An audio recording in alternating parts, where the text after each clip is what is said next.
You know guys, one of the things that's been overlooked a lot, especially recently, is throwing a crankbait. You know, everyone is staring at a screen, and don't get me wrong, I'm gonna use my Mega Live today, but we are cranking grass lines. You know, everyone thinks of throwing a crankbait on deep schools, Tennessee River, ledges, that type of thing. We're gonna do it a little bit differently, parallel some of these grass lines and try to get some of these fish that are relating on the edge of that deeper water to hammer this crankbait as you rip it through the grass. It's a fun way to catch them, especially up here in Michigan. But let's get started and see what we can do. Not a bad one. He absolutely smoked it. I hit just a little piece of grass and kind of stopped it for a second. And that one drilled it. I'm seeing a lot of bait. You can kind of see on my graph the little clumps of grass and stuff like that. That's where some of these summertime largemouth are setting up. Not a bad one.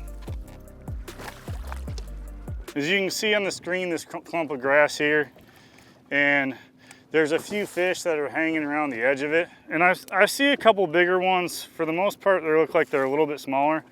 I'm trying to fire that thing out there on that grass clump, reel it down to it, and snap it out. Then I like to burn it, stop it, twitch it. Just make that bait rip through that grass and try to get a reaction strike. This lake we're on has a lot of alewife and stuff like that. It's connected to Lake Michigan, and it's got a lot more bait than what a lot of these Michigan lakes have. Just trying to find those little clumps of grass that those bass are waiting to ambush some of those alewife next to. You can see sparse little bits out there, but it really ends about right here. It's about 12, 14 foot. So I'm throwing like a 10 to 12 foot diver just up onto the break just a touch, and I'm trying to bring it right down the side of it and trying to catch one of those bass that's waiting to ambush.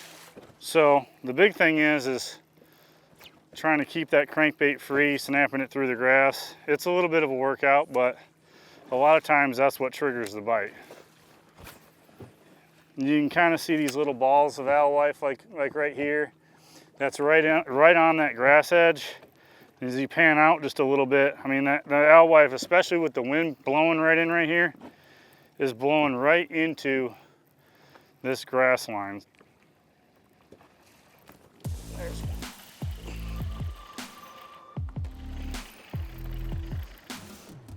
Don't feel very big.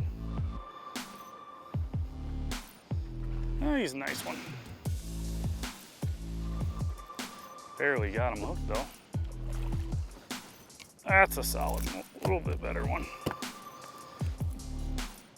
That's a little better one there. Same thing, we're just kind of going down this steep break here out in the middle of the lake. Got a couple little patches of grass on it. That's what you get. Nice northern largemouth.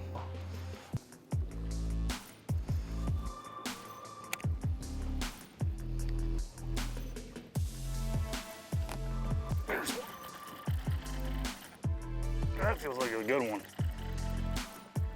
Yeah, nice.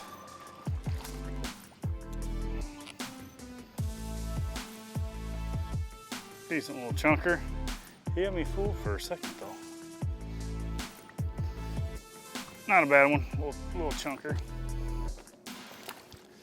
The setup that I like to use for ripping this crankbait through this grass like this is pretty simple.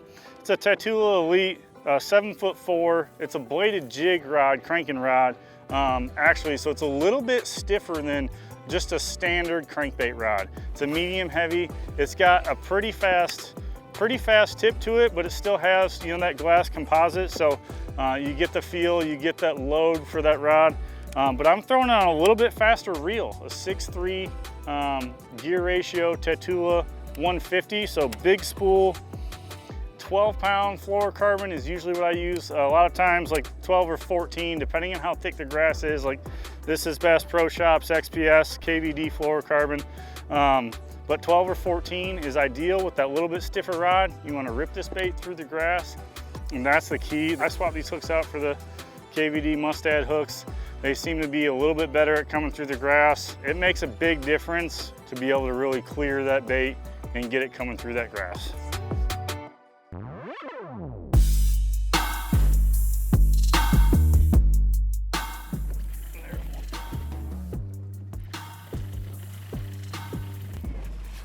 That's a better one.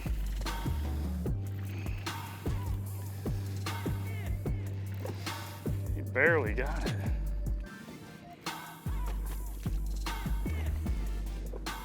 Easy. Not that much bigger. They're fooling me though. It's a solid, you know, solid Michigan tournament fish. A lot of times these lakes in the summertime don't take a ton of weight. And I've had a lot of success on these northern fisheries for both smallmouth and largemouth. I mean, you can do the same thing, like Lake Champlain, some of those places up there. The smallmouth really get in the grass good too, and you can burn it crankbait through there and catch them real good. Something a little bit different than what most people are doing. There's one.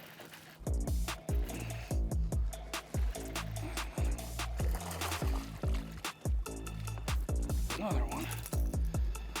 Chunker. Woo! Don't do that. Don't you do it. Got him.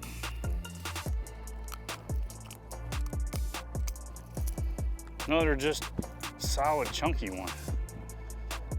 Good one there.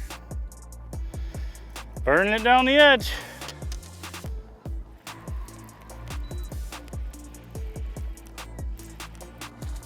Oh, nice one. That's a good one there.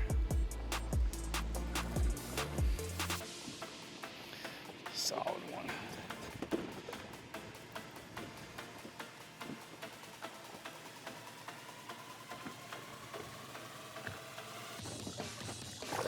Got him. That's a good one.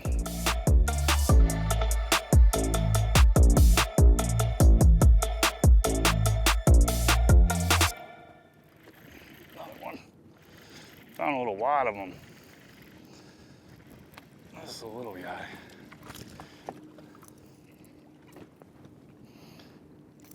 This is exactly what happens though when you run down these breaks like this. Once you get into a little spot, that's 3 casts in a row right into this little spot where we got bit at, and 2 solid ones. So that's one thing you always want to make sure you do. Like as soon as I hooked that first one, we hit spot lock, stood back up and made another cast right in the same spot and caught that one almost 3 pounds there. And then just cast it right back to the same spot and caught that little one. So a lot of times when you're working down these grass lines and you get a bite or so, hit spot lock and really fish the area thorough, make a few more casts through the same zone. A lot of times there'll be a group of them in this grass.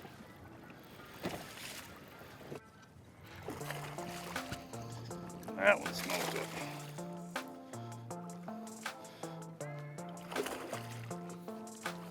That's a better one. Ouch. And that one smoked it too. That's exactly what you want. Solid 2-pounder.